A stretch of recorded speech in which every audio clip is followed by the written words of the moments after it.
There is an intelligence which permeates every atom of matter and embraces every unit of energy perceptible. This infinite intelligence converts acorns into oak trees, causes water to flow downhill in response to the law of gravity, follows night with day and winter with summer. This intelligence may, through the principles of this philosophy, be induced to aid in transmuting desires into concrete or material form. But does it really work in the real world? There's only one way to find out.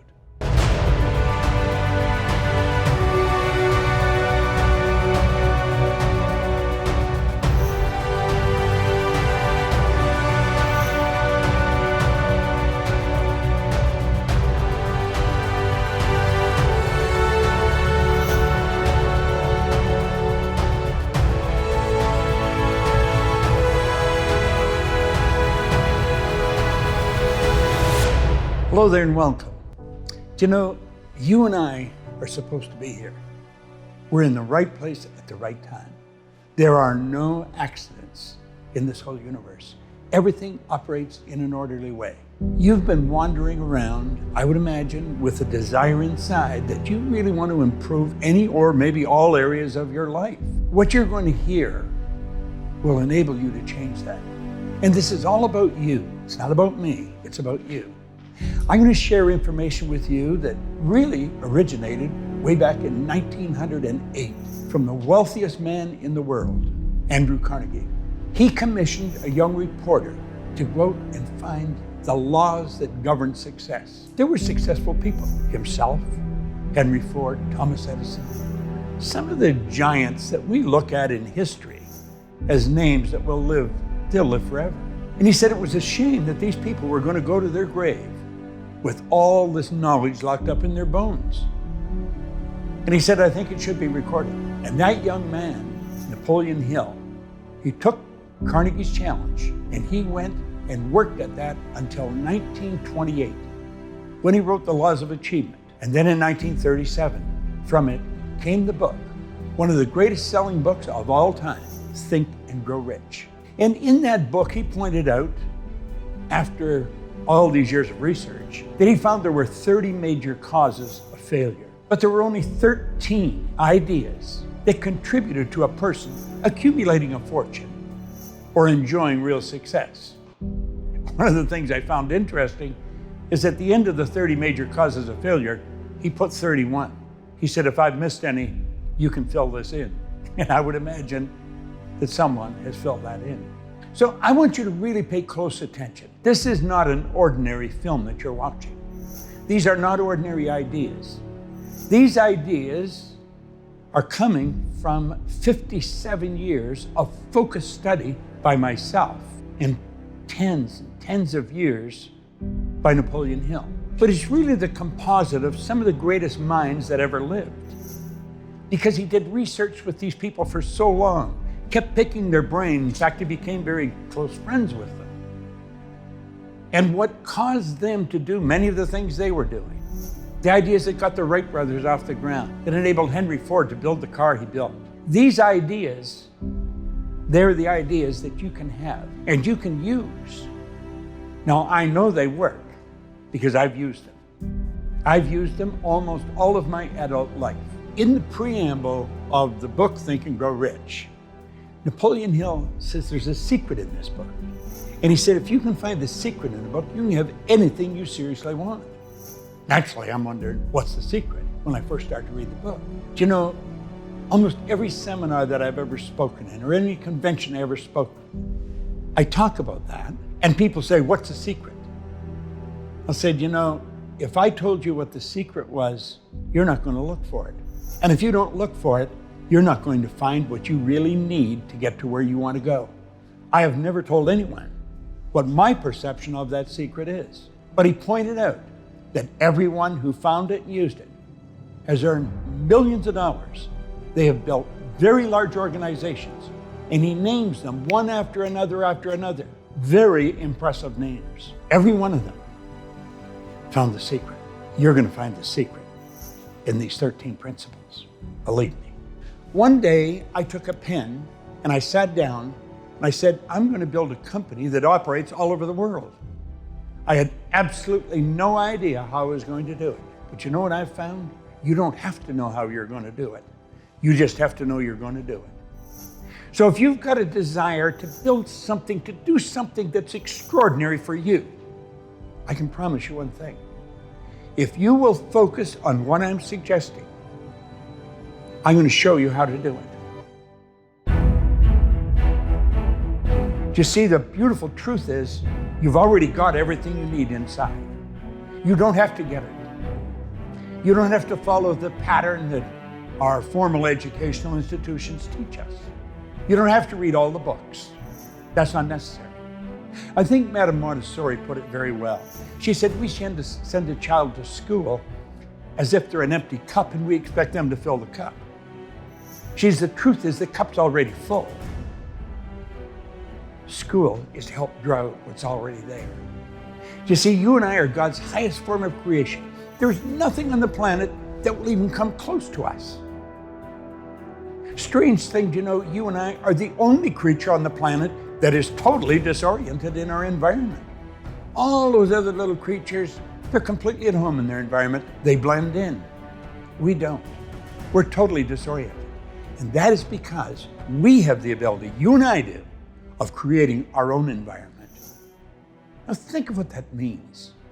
That means that you and I can literally create the life we want. Now, as I said, when I first heard that, I did not believe it. But I knew the man that was giving me the advice believed it. And that man was Raymond Douglas Stanford, one of my very first mentors. And as he said to me, he said, Bob, your way's not working. Why don't you try mine? Now, to help you understand where I was, I'd been asked to leave school. They didn't want me there after 2 months in high school. And I can understand why they didn't want me. I was a poor student. I didn't want to pay attention. I had never had a half-decent job in my life. I was earning $4,000 a year, but I owed $6,000. The prospect of even getting out of debt wasn't there. He said, Bob, that's all reasons why you can't do what you want to do. We're not going to spend any time on that. We're going to focus on how you can. This idea has been proved by people much smarter than us. And the beautiful truth is, it works for everyone. Not just some people, for everyone. And I think this thing is stuck in my mind. He said, your way's not working. Why don't you try mine? Now spend a moment right now and ask yourself, what would you really like to do? I mean, what do you really want? Do you know, the truth is your spiritual DNA is perfect. We hear a lot of talk about DNA today. Well, if you get past all the nonsense that's been programmed into our subconscious mind from genetics and in our environment, and get right down to the core of who you really are, your spiritual DNA is perfect. And it's that perfection that's seeking expression with and through us. That's why we want things. It doesn't matter what we're doing, we want more. Now, as a little boy, I was taught by my grandmother, who pretty well raised me, that you should be satisfied with what you've got. Grandma was a dear woman. She was like an angel of God, but she was wrong. We should never be satisfied with what we got. We should be happy with what we've got, but never satisfied. You see, dissatisfaction is a creative state for our mind to move into. It causes us to want to do more. We should ask ourselves where those wants come from. Do you know it's that perfection within that keeps jabbing you in the consciousness? Want this, want that. If you're running, you want to run faster. If you're jumping, you want to jump higher. If you're selling, you want to sell more. If you're singing, you want to sing a better tune. It doesn't really matter what you're doing. You want to do it better. And the beautiful part of this is you can. You see, I have practiced all 30 rules for losing. I know them well. None of them work. They'll never give us what we want. But I have spent many, many years on the 13 principles of success that have helped millions of people earn millions of dollars. And you see, the one criteria is it doesn't matter where you're at right now. If you are very successful, you can become more successful because you have infinite potential. No one can even guess at what you and I are capable of doing. If you've been failing miserably up till now, that doesn't matter. Let the dead bury the dead. We let the past go. And we just focus on who we are, where we are, and what we're going to do. These 13 principles all come together like a beautiful mosaic. Now, although I will explain each one, I don't think you can talk about one without the other. We're getting into ideas like desire, decision, the sixth sense, organized planning. All these ideas are so important, and when you first look at it, it may seem overwhelming. How would I ever be able to do this? It isn't even difficult.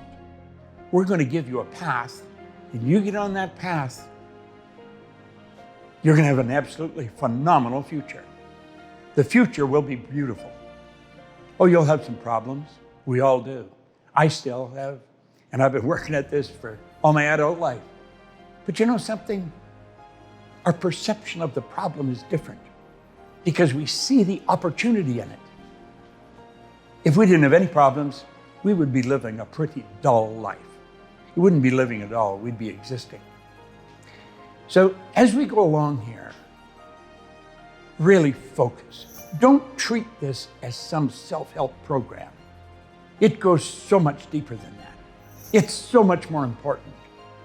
There's been so many hours by brilliant people that have used this information, that have tested it for many, many years. You have the opportunity now to put all this to work. And as you put it to work like that, you'll start to see changes happen. Or you give yourself a window of time, maybe 6 months, a year, 2 years. You're going to look, your perception of your life will shift so dramatically. You'll think you were reading about somebody else's life when you look back.